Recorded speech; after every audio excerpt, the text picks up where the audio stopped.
We would like to hope that the present series will advance two useful purposes.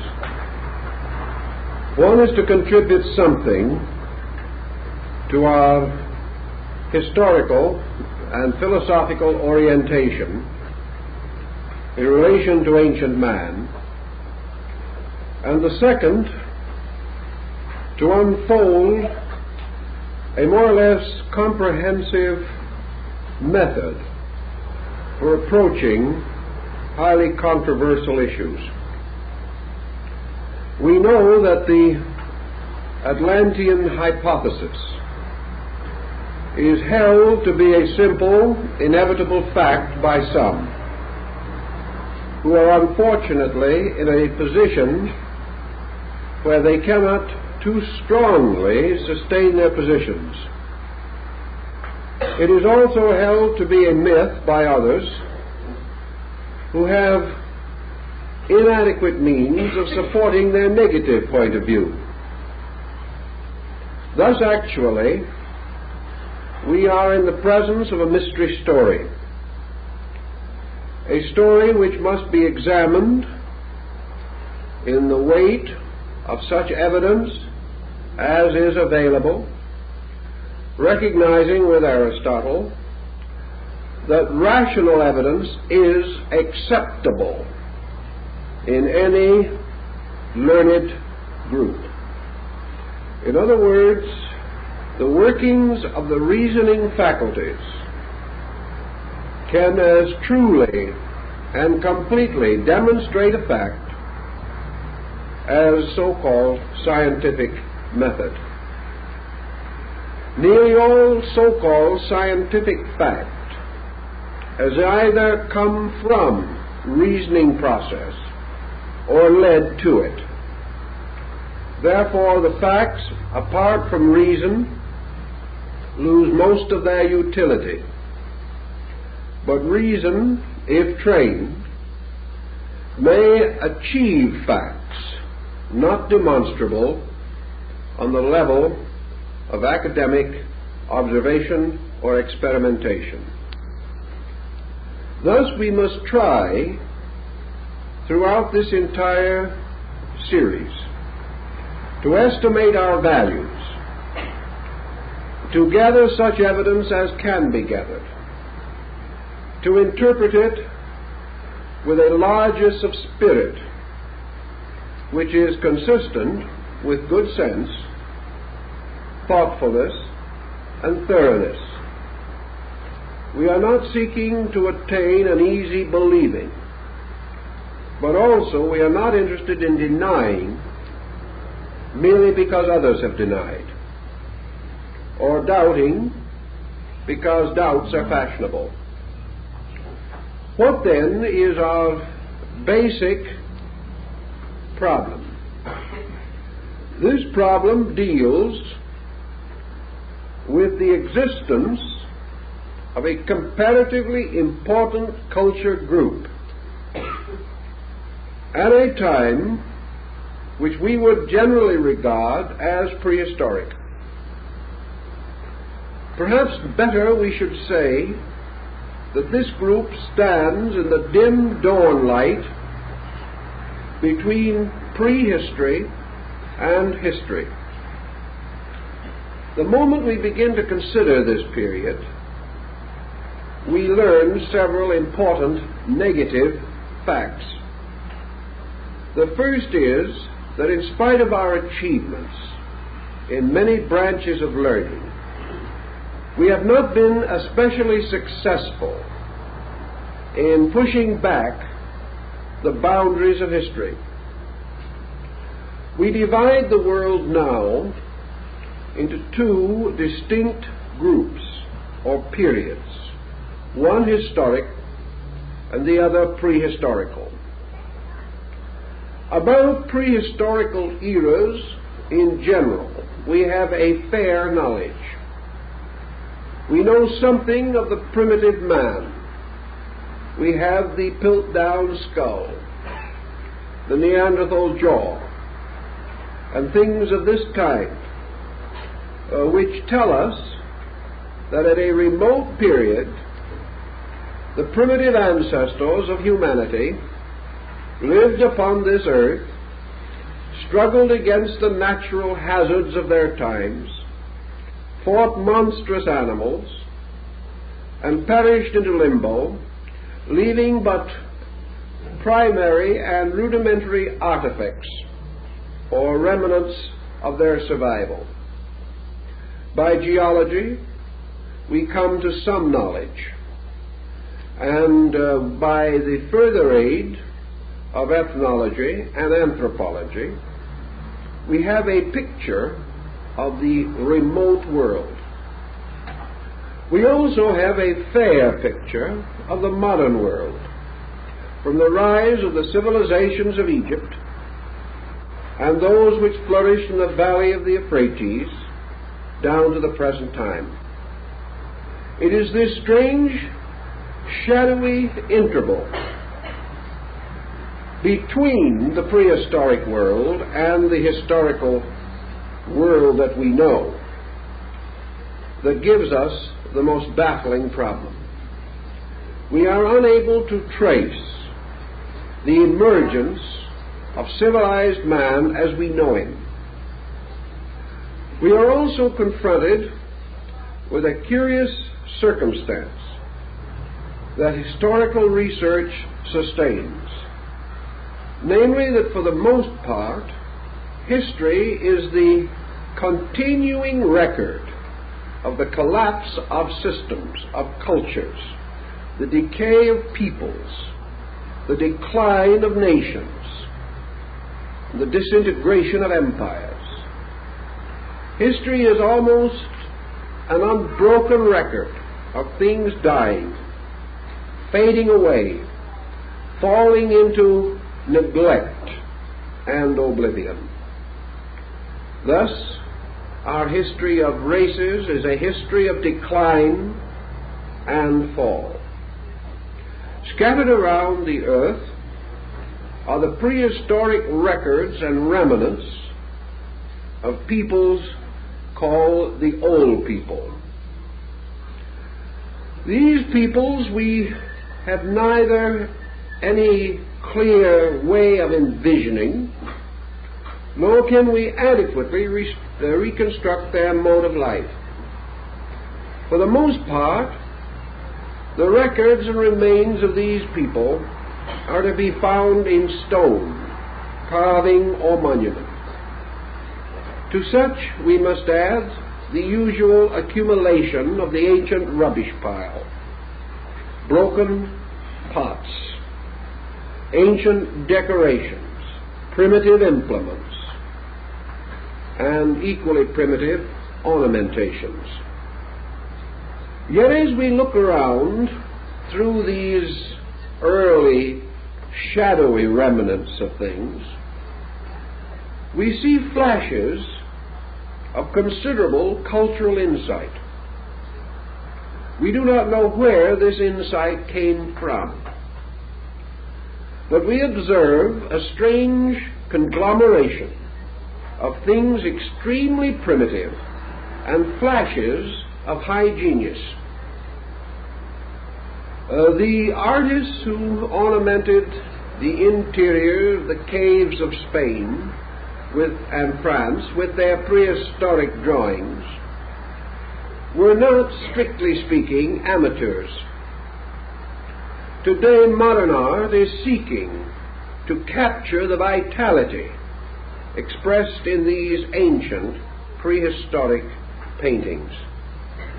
The masters of old architecture who have left the ruins of temples, shrines, cities, and monumental statues and memorials in various parts of the world were not strictly savages.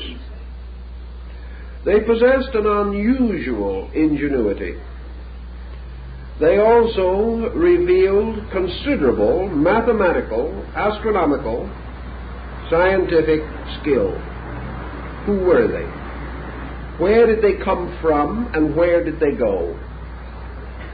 One would think that persons specializing in these fields would be so intrigued by this riddle, that they would be impelled to examine it, to give it greater consideration. This might well have been the case had it not been the scientific world rapidly developed a mass hypothesis, a grand strategy, and was content to permit supposedly or obviously irreconcilable factors to remain comparatively unconsidered. It was much easier to ignore certain evidence than to change the grand concept which would not include it in a satisfactory manner. I think the problem in Mexico is indicative of the general train of thought. Down in the civilizations that extend from central Mexico practically to Peru, there are several schools of archaeology that have been hard at work for many years. These schools can be roughly divided into three groups of thinkers. We will call them the American, the German, and the Mexican. These three schools represent three degrees of caution. And wherever we come in contact with these groups, we have more or less the same experience. Not far from the city of Mexico are the famous pyramids of the sun and moon at San Juan Teotihuacan.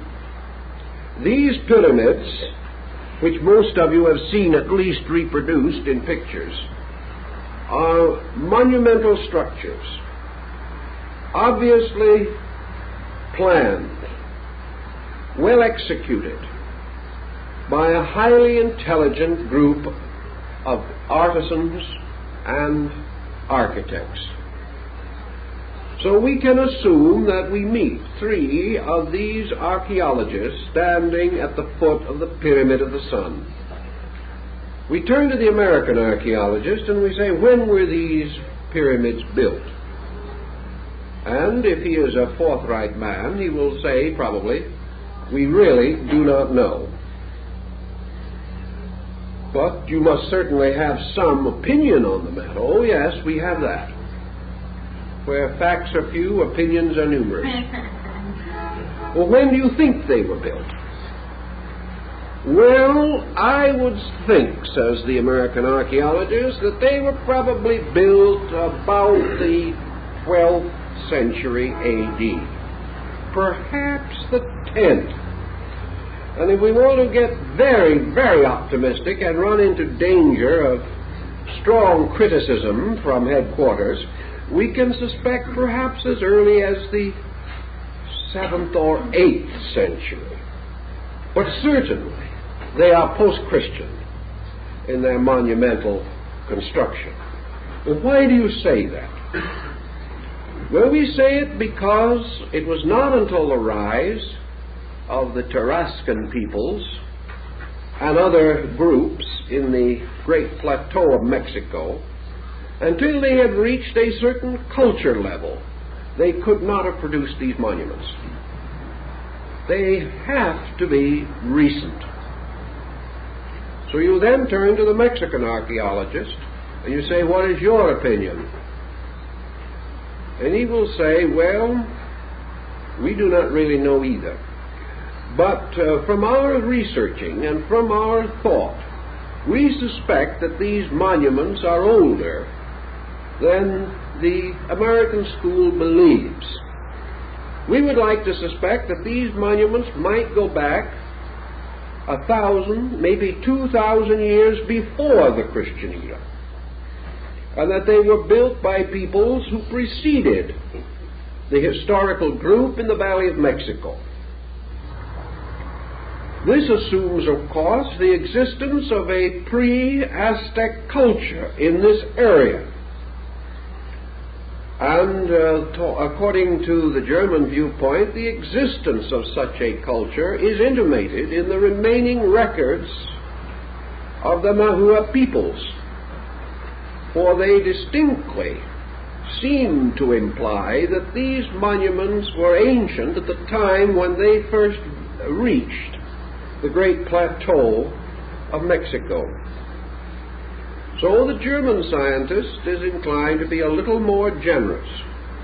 Then you turn to the Mexican scientist, who actually is in a strange way in the best condition and position to understand the achievements of his own people.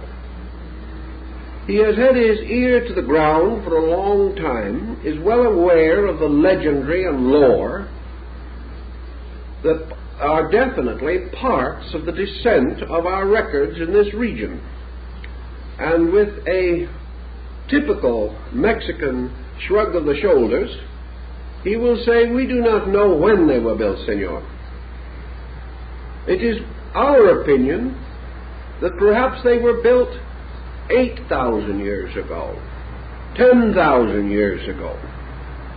But we are convinced that they are far more ancient than has been suspected. And that the only reason why the present fashion is to insist that they are recent is because our whole concept of culture is based upon the concept that man's more recent state indicates a superior attainment. Therefore, that the man of the dawn of time could not have produced such monuments. Our picture of him does not permit him to have such ingenuity and advancement. But remember that we have no picture of this man except the one we ourselves have invented, so that we are really locked by our own invention. We have come to a conclusion, and we are trying to make the facts fit into the conclusion. In other words, we are reasoning from a conclusion and not toward one. This is, generally speaking, the attitude in nearly all parts of the world relating to ancient monuments. The modern materialistic school insisting upon everything being recent. The more conservative Teutonic mind being a little slower to arrive at such an end or finding, and the native peoples, whether scholarly or unscholarly, uniting in the concept of an extraordinary antiquity to certain of their most famous monumental structures. We do, of course, in some cases, enjoy native records. Our present tendency, however, is to assume that most natives are liars from the beginning, that either they have no knowledge of their own antiquity or have gone off into romancing and into myth and folklore to the degree that their records are not reliable. Actually, however, when we go back beyond a certain point, we have only mythology, only legendary, and only lore. If we eliminate these completely, we simply have no contact at all with man prior to the dynastic rise in Egypt. Thus we can say that some of these buildings may be recent, some of them may be ancient. Explorations on the site of the great pyramid of Kukulkan at Chichen Itza on the peninsula of Yucatan now indicates one building under another, and various estimates of from 9 to 15 structures inside of that one temple have already been advanced, indicating a sacred site rebuilt or overbuilt many times over a vast period of history. Thus, by degrees, the need for a concept of a culture, a comparatively advanced culture, appears over the horizon as we begin to seek reasonable or rational explanations for familiar things. So much for the physical level of our functioning. Now let us move to an entirely different theater of consideration, a different area requiring penetration. We are completely confused as to the origin of language. We have some rather skillful thoughts about it, but still we are unable to explain a number of important things. We accept much, question little, and hope for the best. On another level, equally important, we are without any adequate knowledge as to the origin of the sciences that we now consider basic. Who invented mathematics and when? This question would really probably prove disconcerting even to the best historian of mathematics. We simply do not know. Wherever we find the person or the condition which seems to suggest origination, we immediately strike a legend, or immediately strike a statement of that person that his knowledge was derived from some other source. We cannot pin down the original of these different forms of learning. This is especially true when we turn from history to Stonehenge, or to the great Druidic or pre-Druidic monuments in Brittany, in France. Here, immense mazes, tremendous architectural structures, covering huge areas, and arranged with considerable mathematical skill, must certainly precede the periods in which we believed mathematics to be available to man. We are therefore searching religiously, philosophically, scientifically, ethnologically, anthropologically, for the beginning of the human race. Not its physical beginning, merely as creature, but the beginning of its ascent from savagery or a primitive state to the levels or to the platforms which can come within investigation by available instruments. Where then can we turn? Probably the only way we can turn is that in which most have turned, who have sought to penetrate the almost intentional wall of oblivion that has been built up by opinion, attitude, and prejudice between us and the origin of our own culture. Men like Baron de Prorock, seeking vestiges of ancient foundations off the coast of Europe. Men like Leo Frobenius, seeking the solution of the mystery of Africa. These men instinctively associate their problem with a prehistorical empire, or a prehistorical diffusion of high culture, and have found it convenient to accept the general term Atlantean to suggest that culture in the light of the celebrated account left by Plato. So let us think for a moment about Plato's record, as we are to deal first, in our first evening, with the Greek-Egyptian foundation of the Atlantic fable. We have every reason to believe that the discussion of the Atlantic island contained in the writings of Plato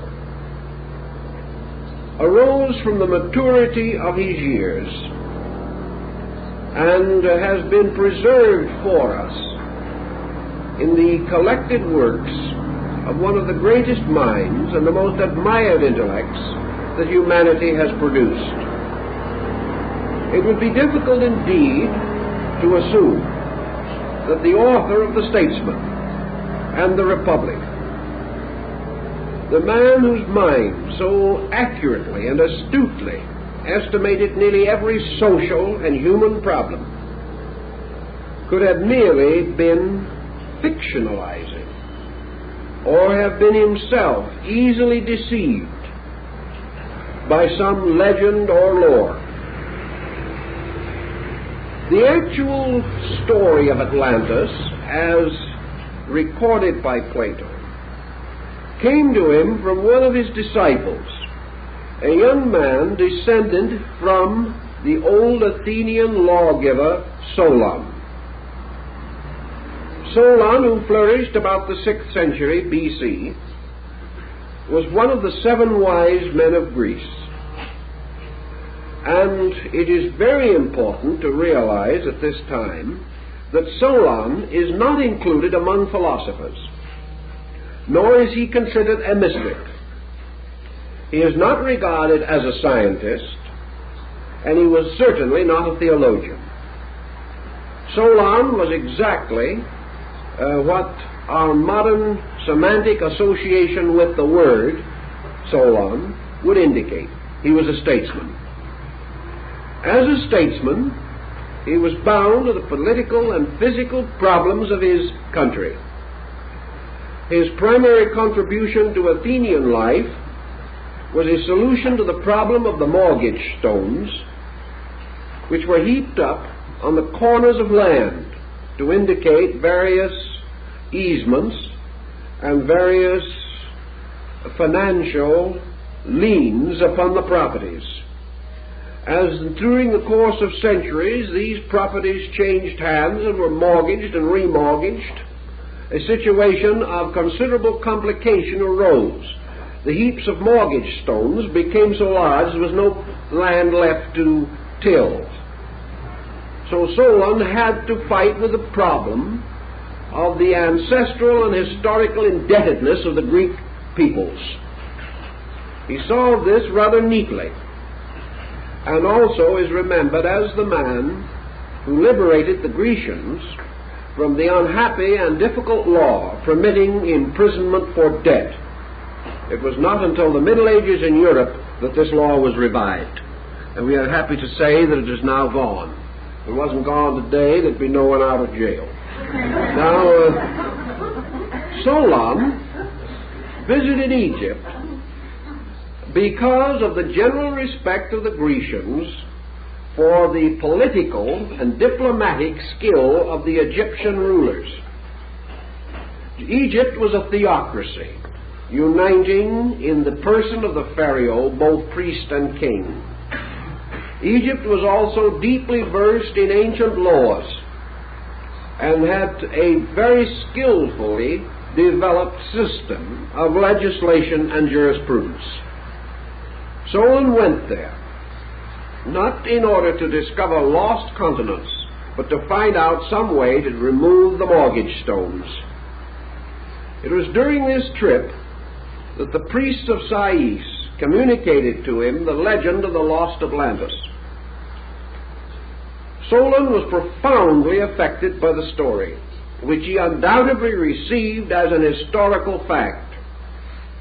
He was shown a pillar of mysterious metal, which was said by these priests to have been erected prior to the destruction of Atlantis, and to have carved upon its face in hieroglyphics the story of the great catastrophe.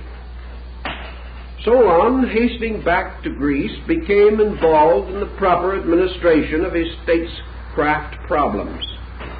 Being a man of advanced years, he tells us that he was unable to advance and philosophize the story of Atlantis. He therefore left it as he had received it, in record only, passing it on to his descendants. And one of these descendants finally brought it to the attention of Plato. The record has also some dating. Solon, as we say, flourished about 600 BC. And according to the ancient story, the Atlantic invasion of the Greek states occurred about 9,000 years before the birth of Solon. This would put it somewhat in the neighborhood of 11,500 years ago. This kind of dating brings us into an arena of timing in which modern man has almost no records. a period in which, however, it is inconceivable to him that a great culture could have flourished. Remember, this culture was important in the terms of the Greeks and Egyptians. Therefore, we have every reason to assume that whatever this Atlantean culture was, it was not like ours, but if it had a parallel, would have been more like that of those ancient nations of 4,000, 5,000, or 6,000 years ago, with which we have some historical acquaintance. According to the Egyptians, the Atlanteans attempted the conquest of Europe. And in the course of this conquest, they moved apparently without opposition until they reached the Greek area. And here they had their first serious adversary. During the wars and struggles which ensued, the Atlantic continent sank, leaving the armies that had reached Europe and undoubtedly had permeated a large part of the European area without a homeland, without any place to return. Also, undoubtedly, at that time, this disaster was far less significant than it would have been in terms of a modern military expedition. Even 4,000 years ago, and certainly 5 or 6, armies did not move as bodies of military people. They moved as migrations of total social groups. The army or the leader leading an expedition into a remote area carried with him all his worldly goods, his family, his livestock, everything necessary for his survival. It is quite likely that in many of those older campaigns, the original members of the expedition, even had they been spared or were they spared in war, would never return home. It would be their great-grandchildren who might return, if any, because there was almost no contact between these migrant armies and the land from which they originated. They might well settle in some new region and never go back, becoming the nucleus of a new culture group. So it is not so likely that the Atlantean armies were gravely perturbed by the destruction of their homeland. They may have already been away from it 100, 200 years, with little memory by descent of the original area, and that memory already highly dramatized and romanticized. Plato and the Egyptians both fail to tell us what happened to the migrant armies of the Atlantean expeditionary forces. Obviously, they could not go home. They seemed to disappear, and they disappeared at a time thousands of years before the Trojan War. Some have advanced the possibility that these Atlantean migrants finally come into historical memory as the Egyptian people, that perhaps the Egyptians were these Atlanteans, that they gradually took over this area, bringing with them the cultural background of previous achievement. This might explain why we have no clear evidence of the origin of arts or sciences in Egypt. Why it also happens that the earliest Egyptian records indicate a people highly advanced, culturally, scientifically, philosophically, and religiously. We do not know where these people came from, nor do we know where the Atlanteans went. On the same ground, we have comparatively little knowledge of a primitive state of Europe, We have some. We can envision the Europe of the Goths and the Vandals. But far deeper than these records are the ancient cultural institutions of the Druids and of the various bardic orders that were behind the common ways of things. The Druids were a very learned people, as Caesar testifies. Where did they derive their learning? It has been common to assume that they had some connection with Asia. How? Where? When? None of these questions are adequately answered. Solon, in his legend, or the story which he received, therefore gives an almost starkly simple report that at a certain time these invasions took place. He does not dramatize them in his own story in any way whatever, nor does he imply that the Egyptians, a rather factual people, dramatized the story.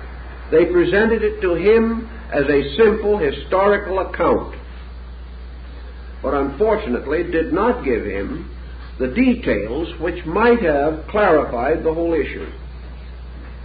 Later, when the descendant of Solon provided the material for the famous dialogue, the Critias, of Plato, we find the master of philosophy moving in upon the fable. Plato gives us an account far more explicit than that of Solon, in much greater detail and with much more glamour. Where did Plato secure the material for this embellishment? No one knows.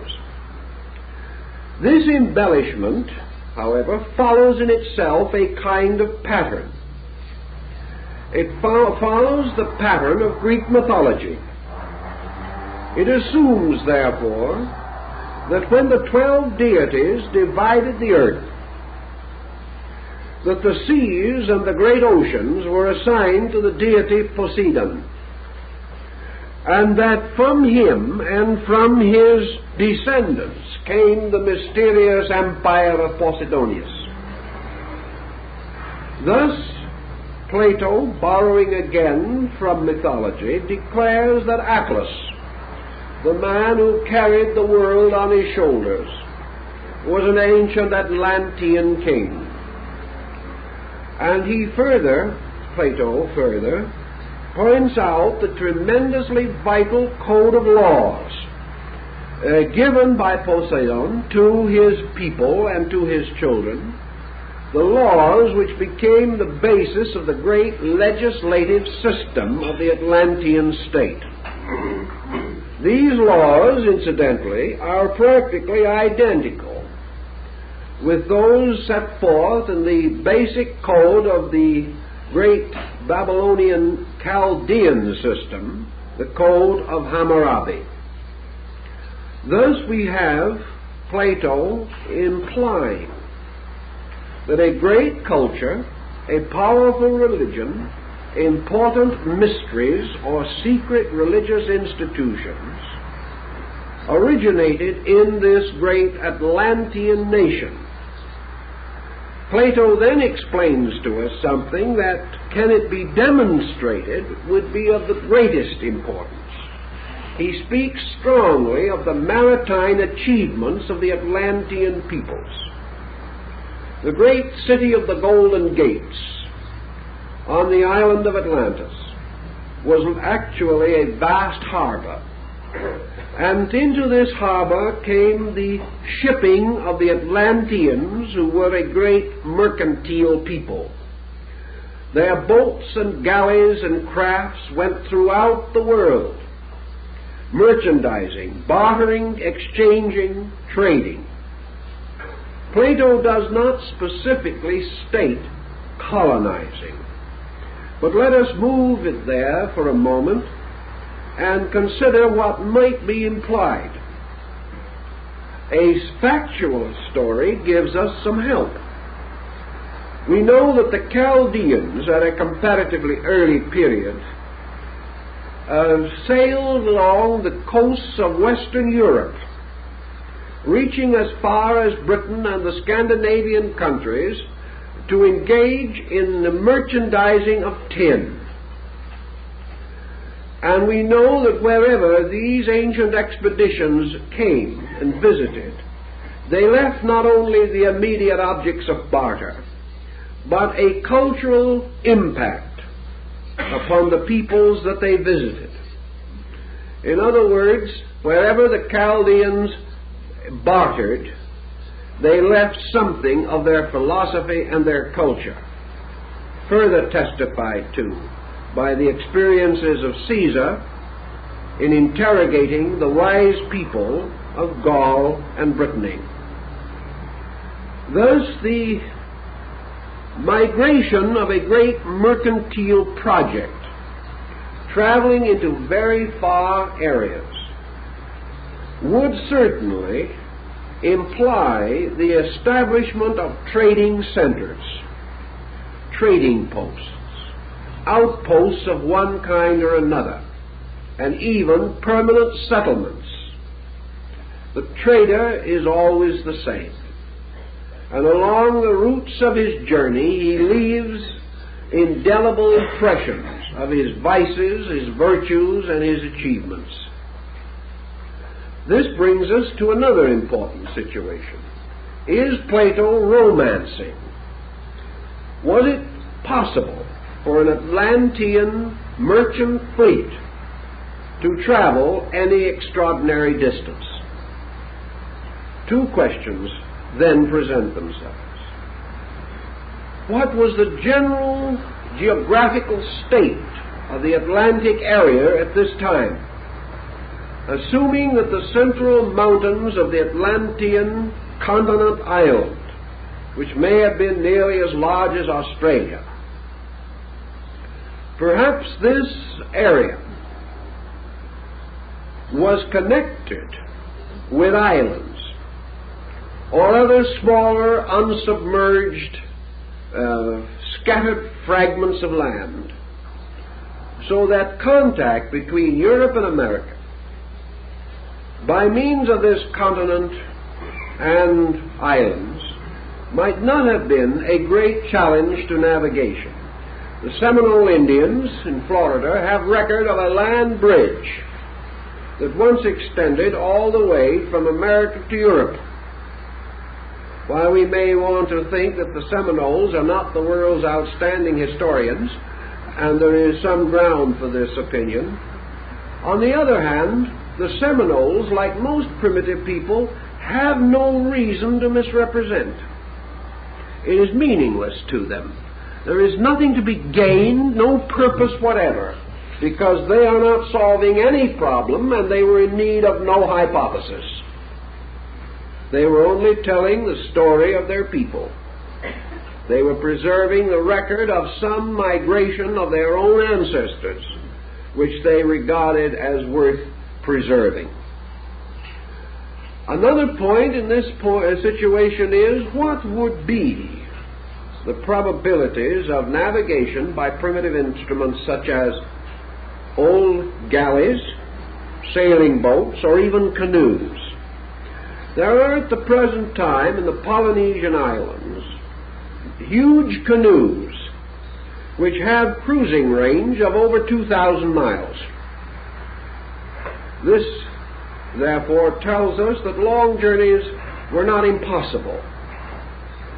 We know that these canoes are really, in skillful hands, far more practical, serviceable, and efficient than the tiny ships with which Columbus crossed the ocean.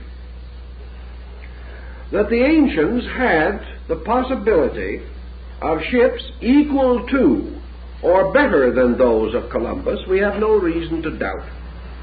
The Egyptians, during the dynasties of the Ptolemies, had a great galley of state in which they entertained distinguished guests. which had not only sails but 3 banks of oars, 2 swimming pools, and a grove of live fruit trees on the deck.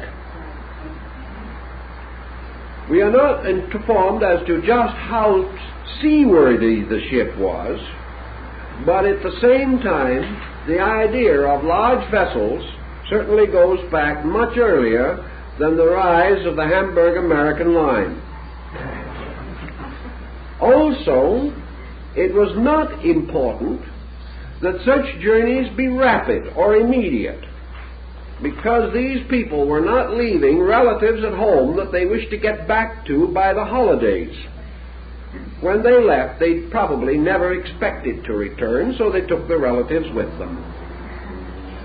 The Japanese are convinced that exploration from their shores, as early as the 12th century, reached by degrees as far south as Lima in Peru.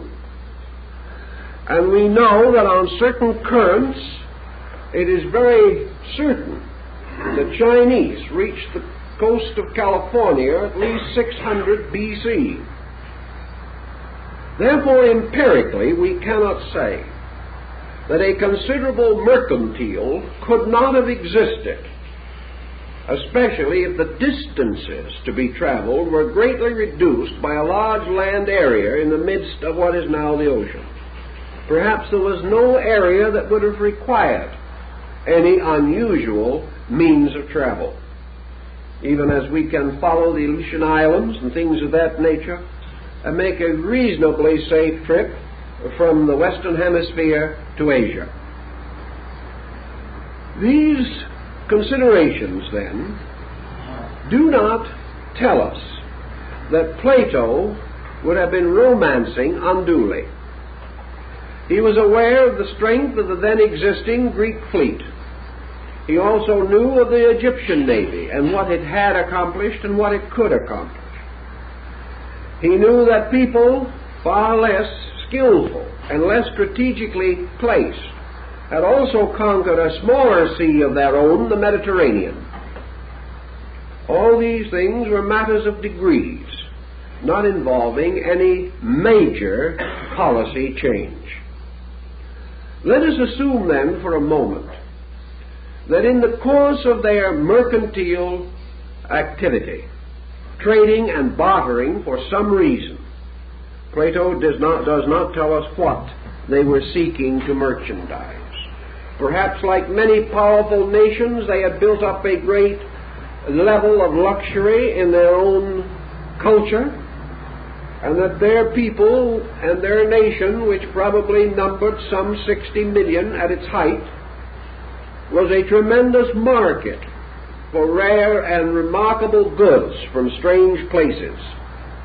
And even as the Assyrians are known to have brought foods, spices, and fine fabrics 7,000 and 8,000 miles for their luxury use, we do not know that it could not be that the Atlanteans wished to trade in these materials for their own enjoyment or for the raising of their own cultural level.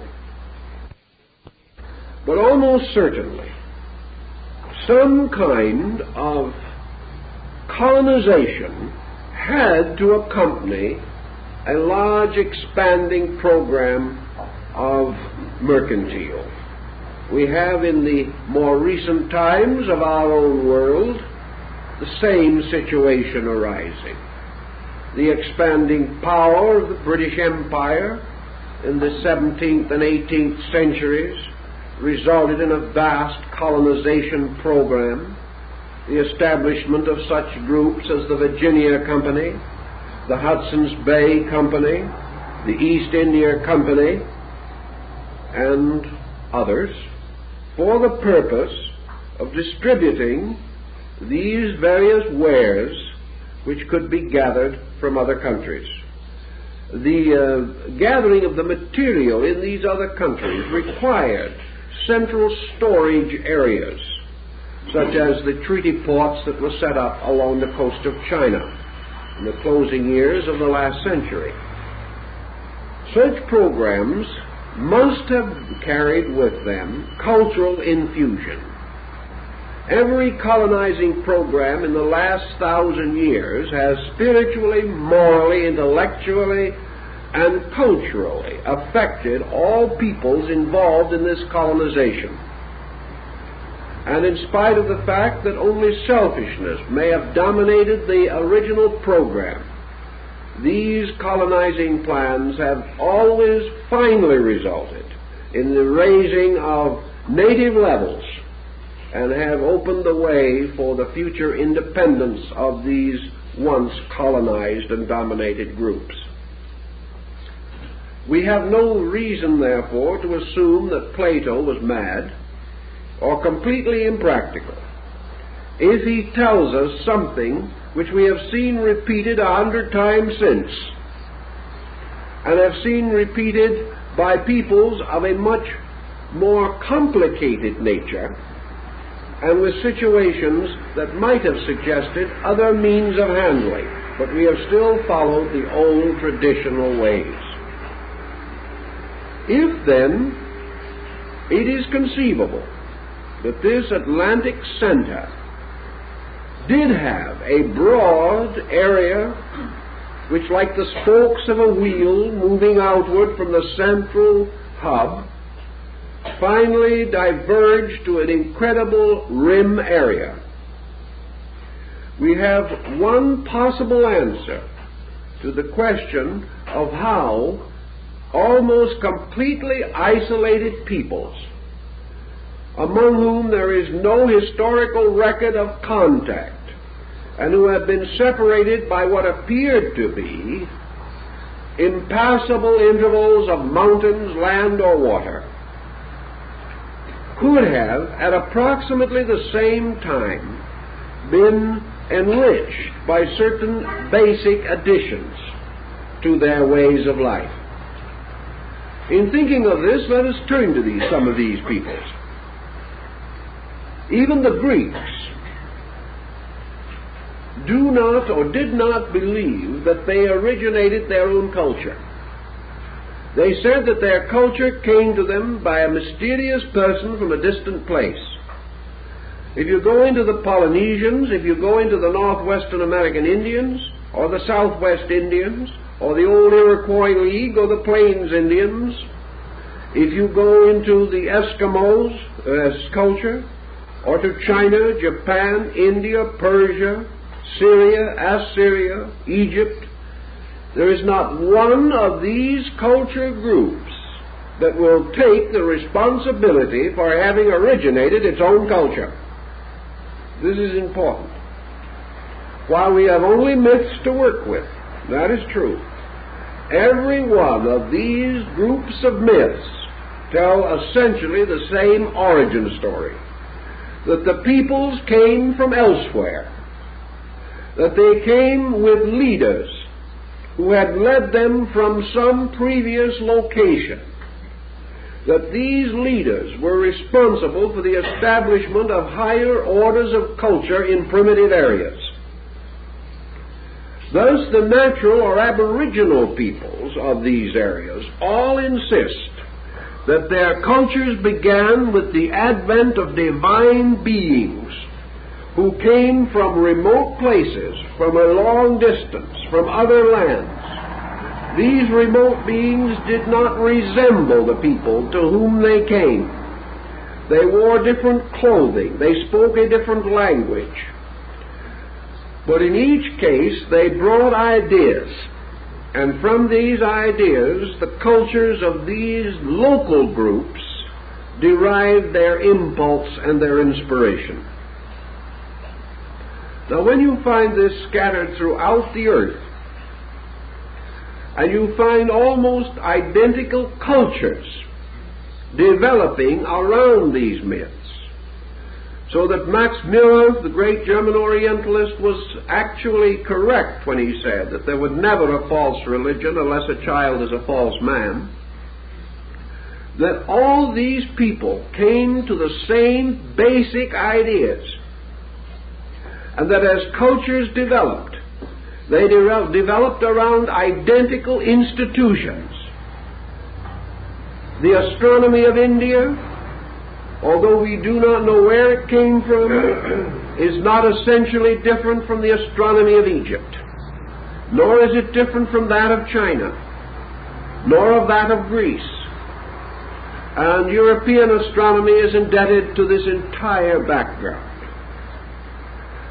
Even in languages, identical words are to be found. Dr. Laplongeon, exploring both Egypt and the Western Hemisphere, made a list of hundreds of Maya words, he knew the language, which were identical with Egyptian words of same meaning.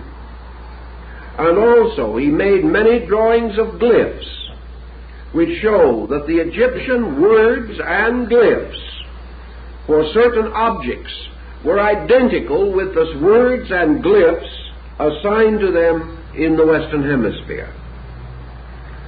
The only answer to this is that there was a migration of ideas, and Plato's hypothesis seems to provide us with an adequate explanation for this migration of ideas. Furthermore, we find no evidence among other peoples of any mass migrational efforts.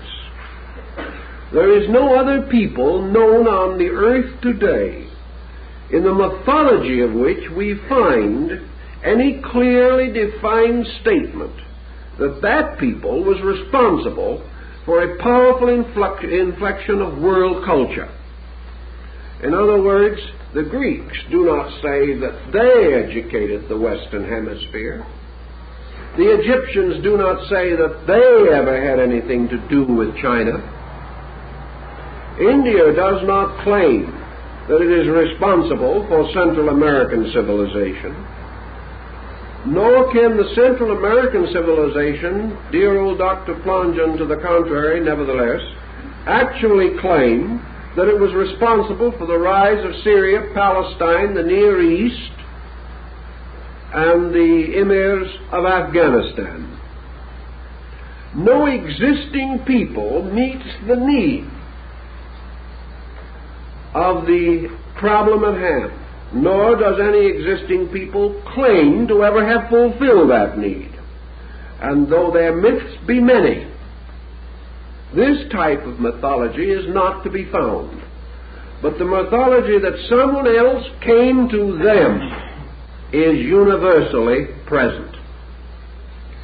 One of the difficulties, of course, that we confront in all of these situations is the comparatively recent rise of a trustworthy chronological system. We have a reasonable system in China by which we can push back dates 2,000 or 3,000 years before the Christian era, but after that we are dissipated in mythology again. We can integrate the concept of Egyptian dating perhaps 6,000 to 7,000 years. In India, we are not quite so fortunate as far as chronological material is concerned. The Maya chronological system, which is perhaps one of the most perfect in the world, has only a comparatively recent history in the Western Hemisphere, and their own system of chronology implies definitely that it was set up elsewhere long before. But we do not have any trustworthy system of dating. We cannot raise the question, therefore, what were these people doing 10,000 years ago? We have no chronology to assist us to differentiate these periods. In fact, we could not spot them within several thousands of years. Thus we have only legendary. We have only the concept of the long, long ago. We are back to the most elusive of all dates, once upon a time, where every legend, fairy story, and fragment of folklore has its beginning. This once upon a time, however, has one interesting, demonstrable element. This once upon a time is related to area. and we are able to gather to some degree a picture of timing from location.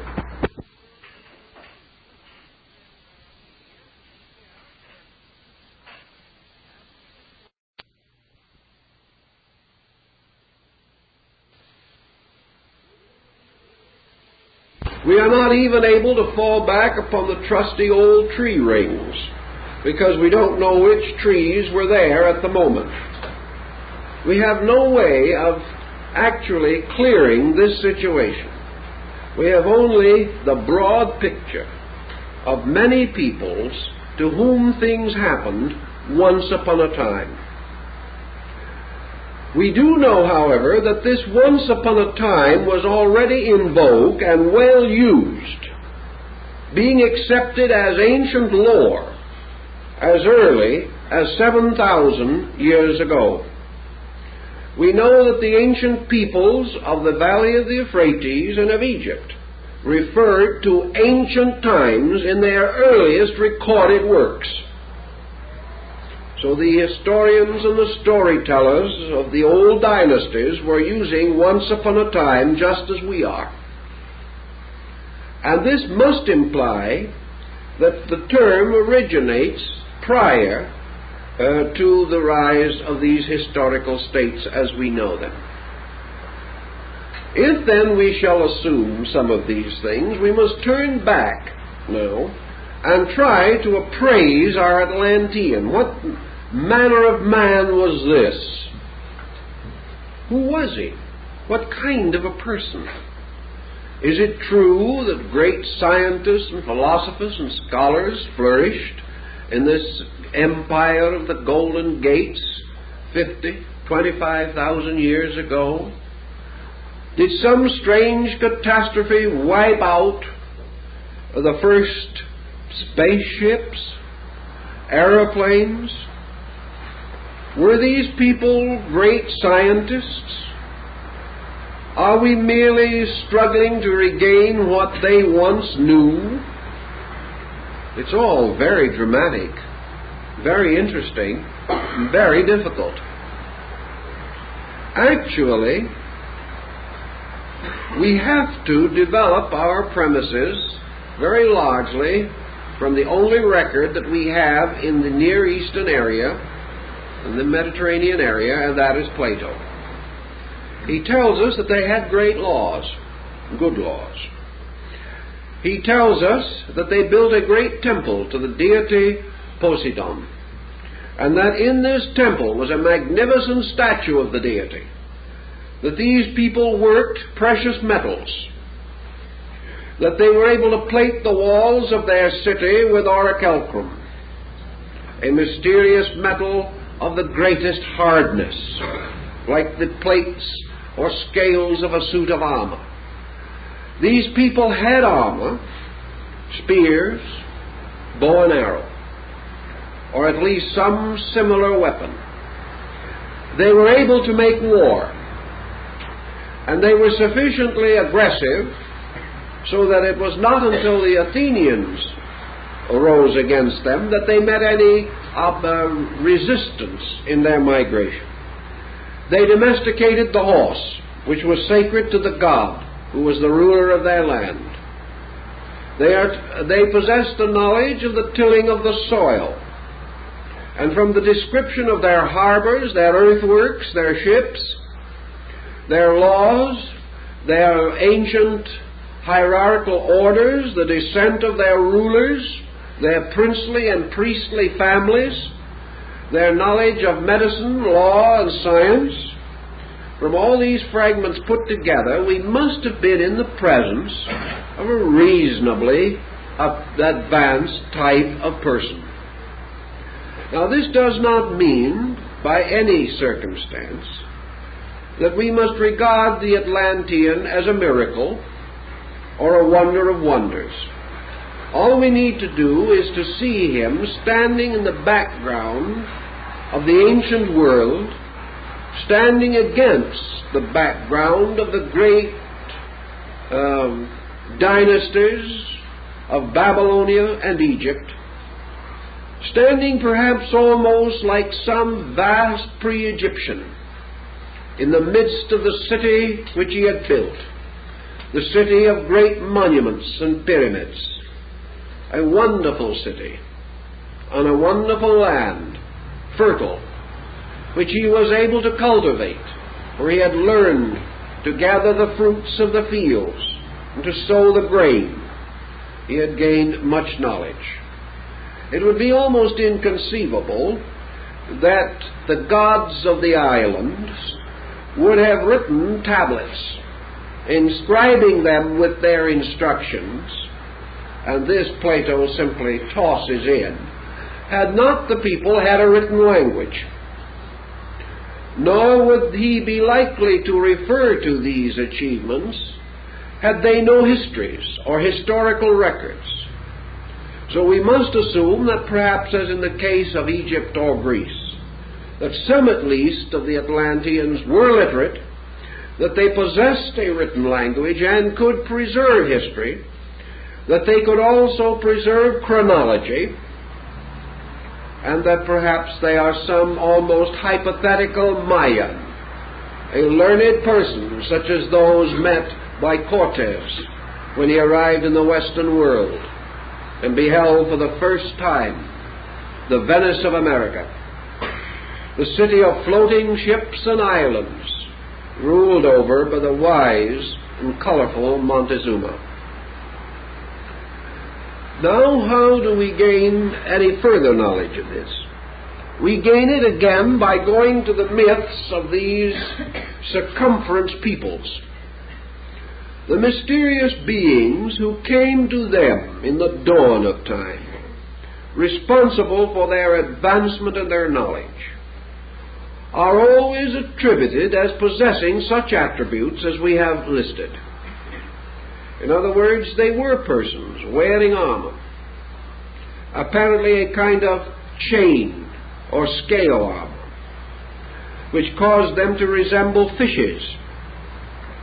That these people also came in boats, that they could navigate, and that when they reached the land, they brought with them in every instance a culture level higher than that of the people to whom they came. The picture is therefore that at least in the area under consideration, this colonizing was into primitive regions, as was the case in the 18th and 19th century in many cases, and that these various merchants or maritime adventurers actually developed primitive peoples and secured from them valuable commodities. In exchange, they left the inevitable record of their presence. Perhaps they sent missionaries. Perhaps they established permanent colonies. These things we cannot know with certainty. Now, if this was occurring 10, 12, 14,000 years ago, 20,000 perhaps, what was the state of the rest of the world? What was the state of the rest of the world when Great Britain produced its colonial empire? It was not a world of Great Britain and savagery. It was a world of several great cultures, and a world in which, by its own peculiar nature and skill, Great Britain was able to create this vast mercantile commonwealth. Now, it is not at all necessary that at the time of the Atlanteans no other civilized people existed. There is much to indicate that great migrations moving from northern Asia were also to be considered as important. For the beginning of the great Arya migration, which was to finally take the place of the Atlantean world and to dominate the culture which we now know, was certainly underway, moving into the theater of world affairs, down through the valley of the Sind and the great Indo-Gangetic plain of India.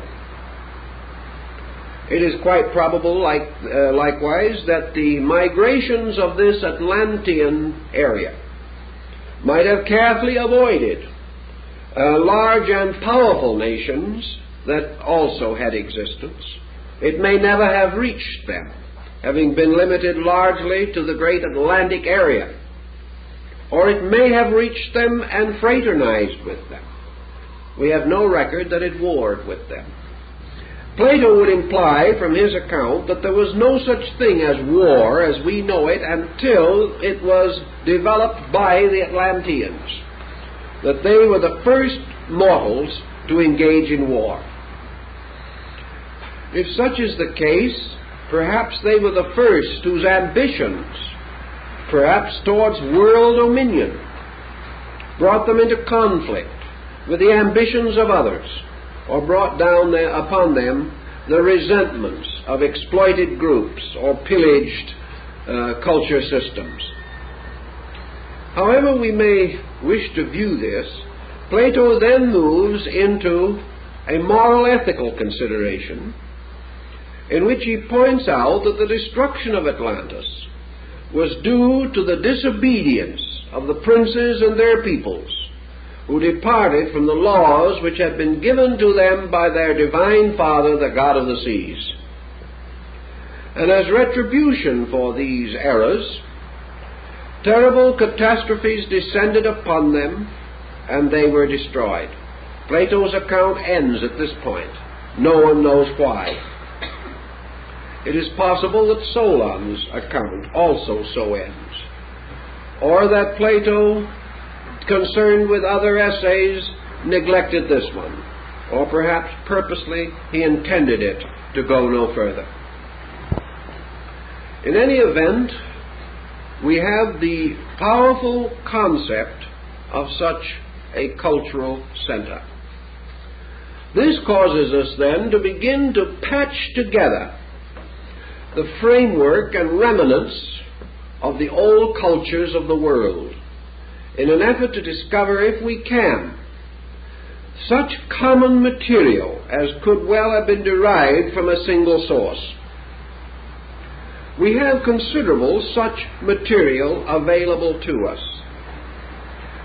For example, one of the earliest accounts relating to this arriving out of the sea of the stranger on his ship or upon his raft of serpents is that related to Dagon, the Babylonian Chaldean culture hero. Dagon, or Oannes, the man who came out of the sea with the head of a human being and the body of a fish, might well represent our mysterious Atlantean merchant or navigator. That he came out of the sea means merely that he came over the horizon. That he was riding upon a dragon means only that he came upon a ship. The messengers of Montezuma thought that Cortez had arrived on a dragon and declared they had seen it from the shore.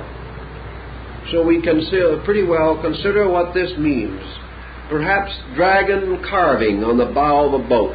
Perhaps merely the sail or the oars, resembling many legs, led a very primitive people to believe that a sea monster had risen before them. In any event, what was the first thing that this seaman taught to the people in the valley of the Euphrates? The first thing that he is said to have given them was good government. Good government meaning social organization. He taught them the importance of cooperation, of the building of tribal or national consciousness, of giving them community life, of having them settle to become the dwellers in towns and villages, to end their ancient wanderings. He also taught them to cook their food, which previously they had eaten raw. He taught them that it was not necessary merely to fish for their food with a bone hook. He taught them how to snare and capture animals. He taught them how to weave cloth. These are things that are particularly related to these cultured deities. to till the soil, to gather medicinal herbs, to treat various kinds of sickness, to organize a calendar for the historical and chronological preservation of their dates, and also a written language in which they could preserve records. Furthermore, he taught them to build by laws of architecture, and in several cases he is accredited with having given them music. He is certainly associated with basic arts and sciences and crafts. And before the completion of his mysterious sojourn with them, he had given them the momentum, the impetus to achieve to a new level of social greatness. Now, in several instances, we observe thinly veiled what may be the realistic answer to the problem, namely that this same man taught them to gather various plants, taught them to mine the earth, taught them to catch birds for beautiful plumage, and also to raise special fruits and harvests, leading to their prosperity.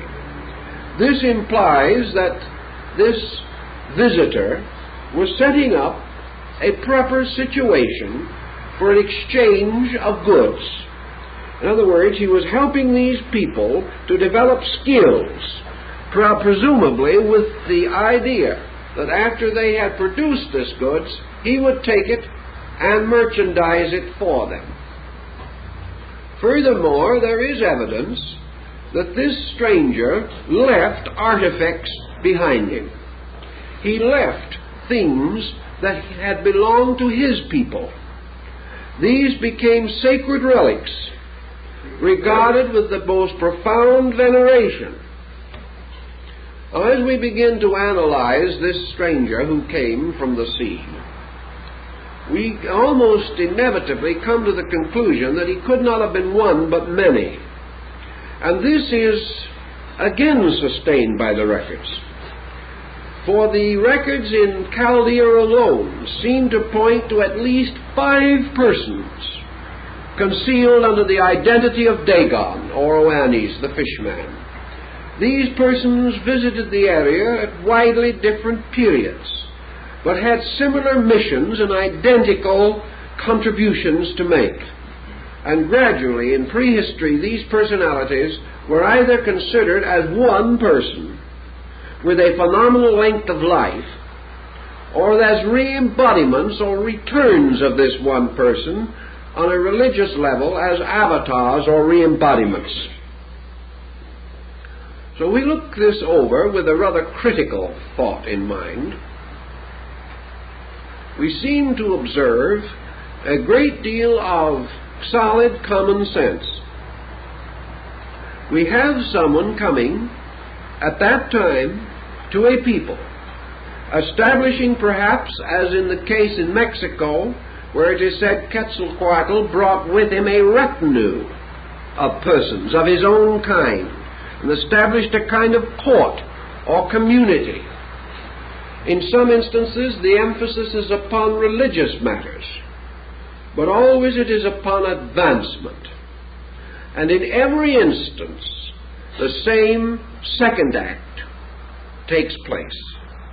The strangers departed in due course, usually having appointed a successor or someone from among the people to carry on the program that had been started. In each case, the strangers promised to return, and in no case did they return. This is, I think, also important. Always the strangers said he would come back. Always he warned the people to keep the rules and laws, because he would come back and find out whether they had or not. Also, this stranger emphasized the need for honesty and for integrity and for dedication, And he warned the people not to abuse the knowledge which he had given them, stating that if they did abuse this knowledge, they would destroy themselves.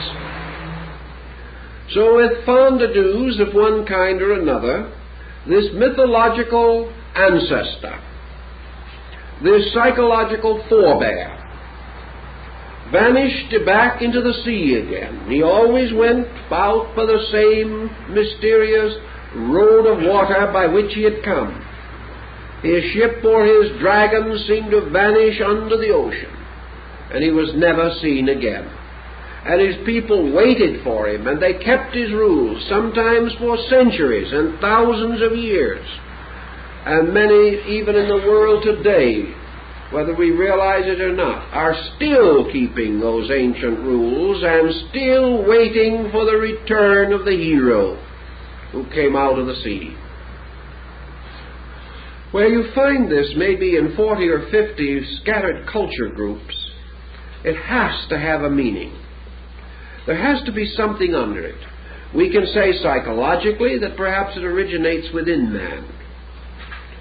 This can be advanced and sustained with some logic, but it does not explain the lack of certain growth factors. These primitive people say and demonstrate by their later action, yesterday we were savages. Then this man came, and immediately we were no longer savages. Within 50 years, within 20 years, within 100 years at most, these primitive peoples began to record their history. They changed their grass huts into great buildings. Sciences, arts, and crafts burst into bloom. Here they are. Yesterday they were not. And they tell us that the reason why this change was so rapid was because this knowledge was given to them. It was not evolved the slow and difficult way requiring thousands of years of gradual cultivation. This was given to them as a kind of birthright, a heritage. And they took it upon themselves, and in a very short time gained astonishing proficiency. Consider the modern situation. As a result of the entrance of higher culture groups into primitive areas, many backward areas of our earth have been completely transformed in 150 years. We know this is happening, and we know that within the next 50 years many new states and nations that 200 years ago were savages will sit as civilized human beings at the tables of our conferences. Thus rapidly does this contact bring with it the change in the state of things. This may also explain why, under the tremendous impulse of this almost divine mystery, for with ancient peoples everything that cannot be understood is sacred, under the impulse of this hero and the legends rising around him, small groups of persons became the custodians of the deeper phases of his laws. The knowledge that he could not or would not wish to have forgotten was communicated to the old ones, the priests. They apparently were among his earliest converts, the local native wise men. He formed them into schools, into a kind of group of elders, perhaps his form of a privy council or of a legislative body to surround him and protect him and advance his projects. When he was gone, these legislators he had trained became the keepers of his wisdom. They are the ones that then proceeded to initiate young people into this body as time went on so that the secrets could not be lost. In some cases, the secrets were lost. Some cultures became totally extinct, and we have no remnant or record of them as surviving. In the stronger and more healthy groups, however, there was survival. And this survival means that in a reasonably short length of time, these peoples emerged almost simultaneously or very closely allied in time sequences. And that suddenly the curtain of history rolls up and we see history. And we see it coming into our understanding. But behind this history is nothing but secrets. Ancient institutions dedicated to the gods, to the sciences, to the arts, and to the religions. Each of these gods part of a strange order of beings. Now let us remind ourselves of one other thing, that even in the times of Plato and Thales and the other great Greek thinkers, there was a hypothesis strongly held that the gods had originally been mortals. Also, among the Egyptians, Plutarch tells us that the great gods of Egypt were antediluvian kings who had been deified after death. Now this has more or less disappeared from our thinking, but perhaps it also has a bearing upon this present consideration. We do not mean to imply that all religion rises merely from prehistoric history. We do mean to imply, however, that between man as a worshipping being, worshipping the great creative principles of life, and man in his present complicated theological structure, there is an interval of interpretation, of impersonation, of personification, by means of which hierarchies or pantheons of divinities have arisen in nearly all parts of the world. These divinities, in most instances, like the Olympian gods, the Aces of Scandinavia, or the great Egyptian gods of Philae and Luxor, these deities have their stories. They have their histories. They have legends about them. They have their persecutions and their problems, their fortunes and their misfortunes. They were sometimes victorious and sometimes defeated, and they were subject to most of the moods that mortals can understand. The Egyptians and Greeks believed that these secondary orders of deities might very well have been originally human beings, living at a remote time and with unique achievements, by means of which they became the patrons and were recognized as divine by lesser peoples to whom they brought culture and enlightenment. This would again fit into our hypothesis. If, for example, there was a cultured people, a highly civilized people, that took some kind of a paternal interest in the then wandering nomadic tribes that are now the nations of the world. If such cultivated persons existed, we have no record of them whatever except in that mysterious account of the time when the gods walked the earth prior to the rise of the ordinary human way of life. Every people has this account. The account that once upon a time the gods were among them, taught them, worked with them, gave them their privileges, established their priesthoods, set up their monarchies, so that ancient peoples all believed themselves to have been descendants of deities, and even the Emperor of Japan believes that his dynasty goes back to the goddess Amaterasu Omikami, the goddess of the sun, a divine being from whom a human dynasty proceeded. Everywhere it is the same. Ancient rulers governed by the divine right of kings, and this divine right was by descent from the heavenly kings that preceded the human rulers. This thinking could take considerable interpretation.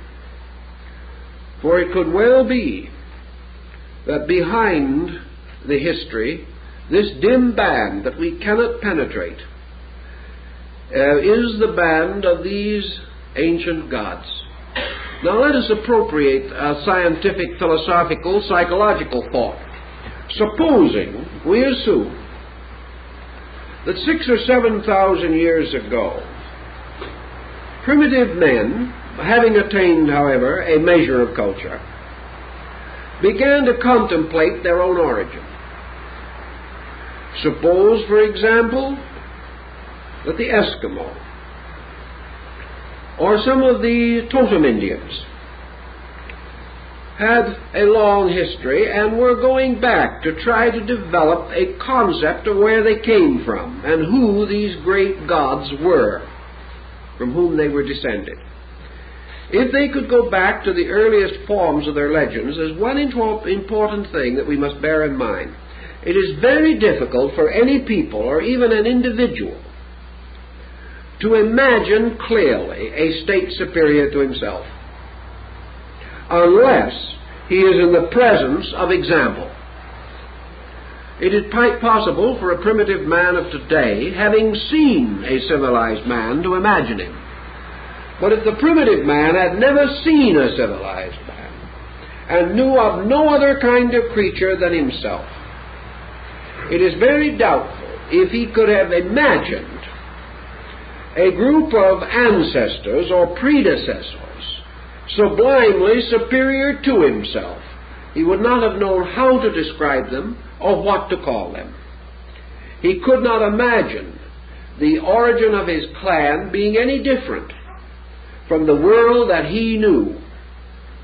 Yet our primitive forebears, arising from a primitive state, all had a clear concept of the existence in the world prior to their time of a culture system supremely advanced beyond their own. Thus the Greeks, at their very dawn, contemplating upon the gods of the great Hyperborean range, or the gods who abode north of the winds, saw Olympus as a magnificent assembly not only of rather human gods, but also of great attainments, of great skill, and of supreme authority, wisdom, and power. The gods of Greece and Egypt were great gods, looking down upon their world. And those who first envisioned them and gave us the ancient legends about them give us legends of a highly sophisticated nature, totally inconsistent with the people among whom these legends arose. Thus we may question not only the spontaneous development of a people in an unreasonably short time by their own efforts, or that these peoples, while still comparatively primitive, would attribute their growth by imagination alone to a specifically cultured group superior to themselves. These things do not normally occur in human psychology. And if probably anything, our ancestor was more normal than we are, because he did not have the confused and complicated social structures that make life difficult for us.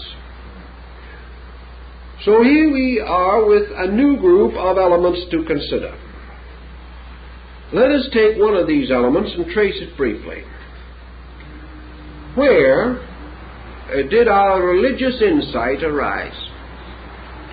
When Quetzalcoatl reached the shores of the Western Hemisphere, the man who came on the raft of serpents, he brought with him the worship of one God.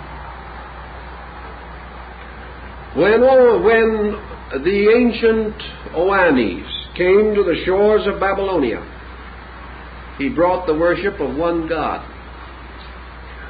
When Fu He, the great primitive ancestor of China, the man born out of the body of a fish, who rose from the sea and gave to the Chinese the mystery of the trigrams and the great writing. When he came to them, he brought to them the worship of one God, Shanti, imperial heaven. When Vishnu, in India, in the embodiment of the first avatar, born out of the body of a fish, and so created to rescue the law which had been carried to the bottom of the ocean by a demon, when this being came forth to become the inspiration of the great Puranic literature of India, he taught the worship of one God. When Virakaka came to Peru, he taught the existence of one God. And wherever we go, it is the same. These primitive peoples apparently had worshipped idols, or had worshipped fetishes, or had merely the primitive juju magic of the Votan and the African primitive. But immediately these leaders appeared. They brought the message of the one true Father. They taught that this Father was invisible. They taught that this Father was not embodied, but that this Spirit dwelt everywhere, in everything, and the Incas of Peru worshipped it by kissing the wind. They also believed in the importance of light as the symbol of the invisible power. And the Peruvians had a concept of the sun almost identical with that of Akhenaten in Egypt nearly 2,000 years earlier. Thus, this power that came, this teacher, brought basic religious ideas. These ideas spread wherever this teaching spread. But the spreading was confined to levels. And as Plutarch also tells us, the candidate for initiation into the mysteries was ultimately initiated into the mystery of the one true God, not known to the people, but having been given to the mysteries by their divine founders long before. Is it any more difficult to assume that these divine founders represented an ancient culture level than it is to believe that these divine founders are to be understood as actual deities who took upon themselves bodies at their pleasures, wandered about the earth like Votan, and instructed a few whom they pleased? Is one hypothesis more difficult than the other? It seems to me that it is much more natural to assume that a man learns from his father, and that this father is his progenitor, his instructor, than it is that he learns from some invisible power that visits him remotely or occasionally according to some strange and unpredictable whim. So it would appear very reasonable. Now, if these teachers from far places had brought only abstract ideas, we could say inspiration, instinct, intuition would be applicable. But when among a widely diversified group, specific technical knowledge is communicated simultaneously over large areas, we must begin to question the pure intuitive hypothesis.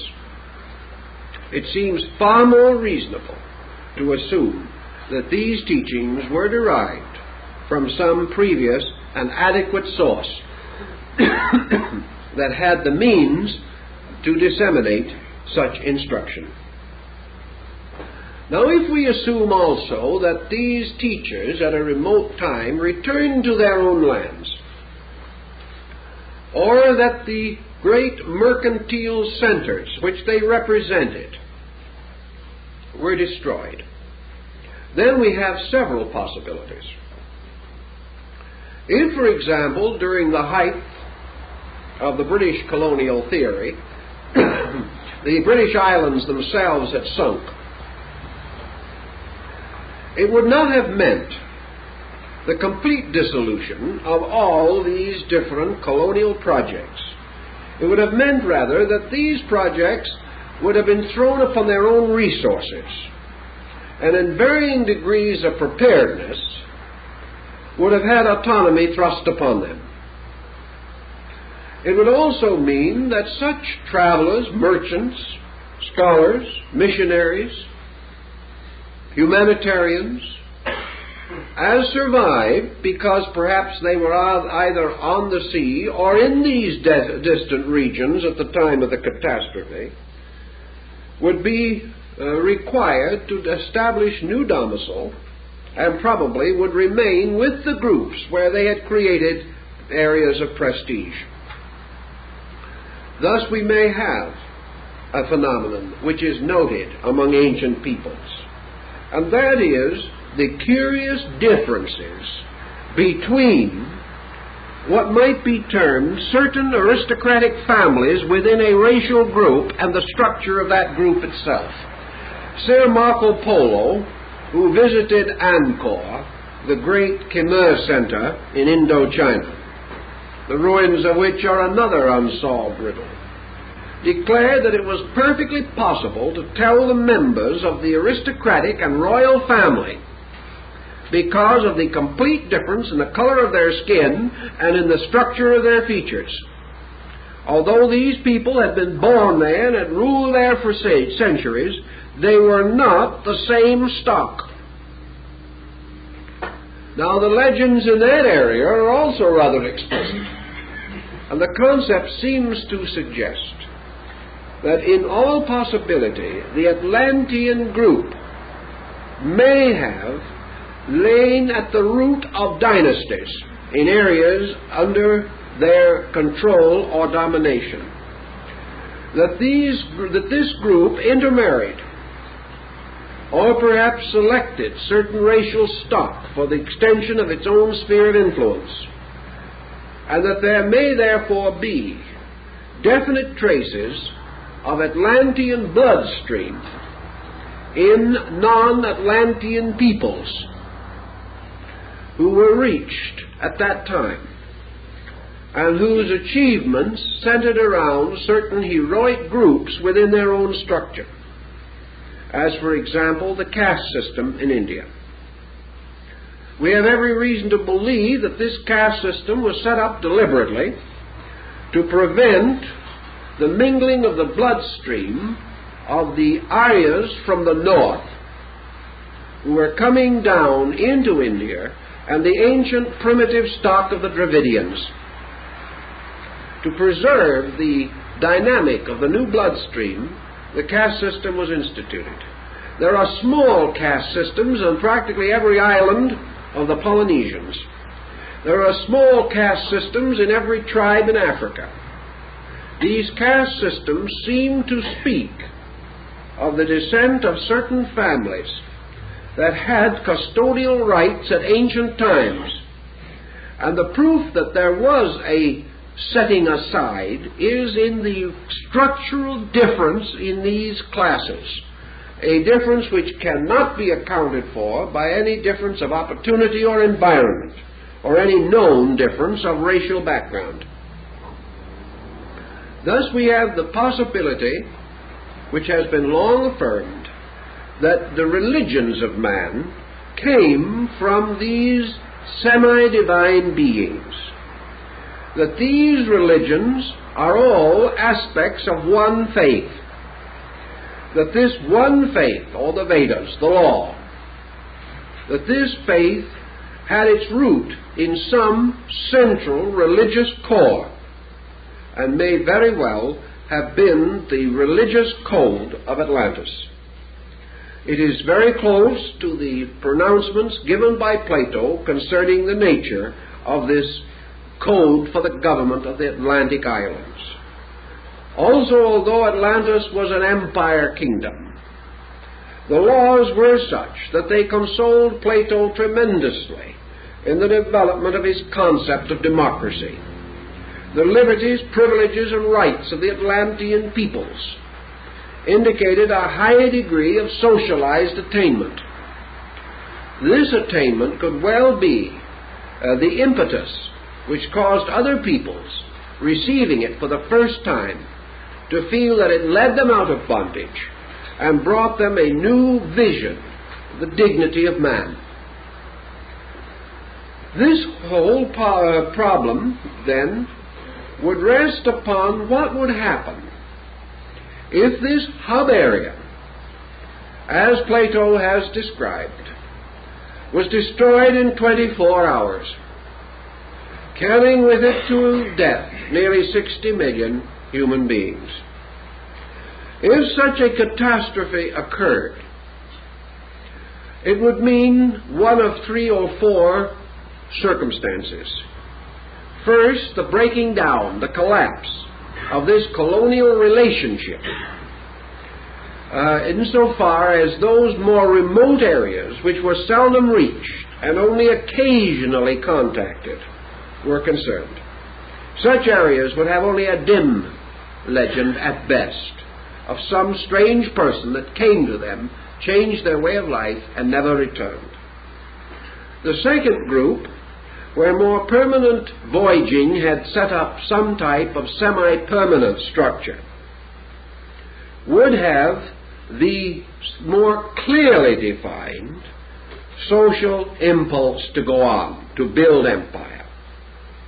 A third group, in which perhaps would be involved some of these Atlantean survivors themselves, who thereby took on and took over the rapid progress of certain social and racial groups, might have resulted in the rise of the mythological kingdoms of the remote past, these brilliant and wonderful states that came out of nothing and flourished and gained so vast a reputation that men believed that they belonged to the gods.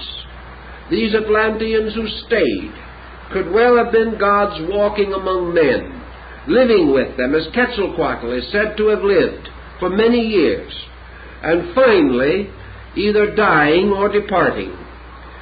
One interesting point in connection with this story is that although these gods did come and perform these services and were apparently divine beings, most of them are reported to have died. 2 things. Either they went back to the sea, or else they remained and died. There are a number of accounts that they did remain and die, as for example the mound for the god Odin, or Wotan, which is still to be seen, the grave near Uppsala in Scandinavia. An ancient monumental mound said to be the graves of the gods. That these gods died of various causes is also suggested. And in some instances, the legends are so confused that it seems as though later generations, trying to preserve the heroic nature of these deities, did not wish to let it appear that they had died. Yet Osiris died at the hand of his brother Typhon. The ancient gods and godlings, though greatly revered, were in a strange way mortal. And out of this mortality came this descent, this benediction by which a new generation of rulers came into existence. And among some tribes these were supposed to be the continuous re-embodiments of the same ruler, as in the case of the Dalai Lamas and Panchen Lamas of Tibet. Thus, many things fitting together fit into Plato's narrative. The problem of disobedience, which caused the destruction of Atlantis, might also very well play into our situation. because these peoples are regarded as the originators of war.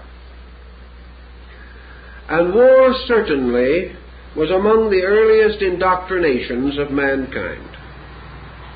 That primitive warfare probably existed in the most primitive society, we do not doubt.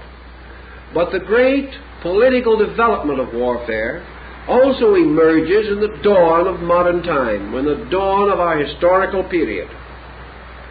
Yet there are scattered about the earth's ancient battlefields in which highly trained troops went into war thousands of years ago, thousands of years before the conquests of Alexander and Caesar, and perhaps long before the siege of Troy. The machines of war, the instruments, and the political and military theories of war also come down to us from a long, long ago. All of the nations had these things, had them as they had the better gifts and wiser givings. And by degrees we see this emergence. We see a great period of glory at the root, at the beginning, a tremendous virility, a tremendous vitality of consciousness, the magnificence of Babylon, the transcendent beauty of the great classical civilization of Egypt, the wonderful glory that was Greece, the ancient grandeur that was Rome. We see the ruins of these great achievements, and we perceive also that by degrees these ancient cultures have vanished, and that in their place, in many instances, the peoples involved continually declined, so that gradually the makers of these great cultures vanished entirely. There are no longer any ancient Egyptians. The modern Egyptian is an Arab. His dynasty of old is gone, and history closed him off almost 2,000 years ago. Yet he had a great time and fell into darkness. Why were so many of these great institutions so blackened, so darkened? And why were still earlier ones, of which only myth remains, also always falling away into darkness? It seems that the great vitality of these cultures was imparted from some level of knowledge, from some measure of understanding, more dramatic and dynamic than has ever since come to the world. That these early impacts lifted men dramatically to a great achievement, and then came the story of life as we know it, the story which is nothing more than man drifting away from the truths he has learned, compromising, selling out his principles, leaving the ancient footings of ethics and ideals, transgressing the laws of the great beings who came to him in the dawn. They warned him that this would be their own destruction, but the people would not listen. They continued to fall away, so that our history is largely a falling away from the great spiritual foundations and a drifting into material accomplishments, a drifting perhaps which Plato could cover under his concept of another Atlantis, in which man is submerged by the sea of his own thoughts and is drowned in the processes of his own mind. In any event, this, I think, is the Greco-Egyptian core of our subject, the farther core from which so much else has to come, and upon which we must build our next consideration, which will be to begin the analysis and examination of the various records in various areas dealing with this subject and the effort we shall make to evaluate them. And we thank you for being with us.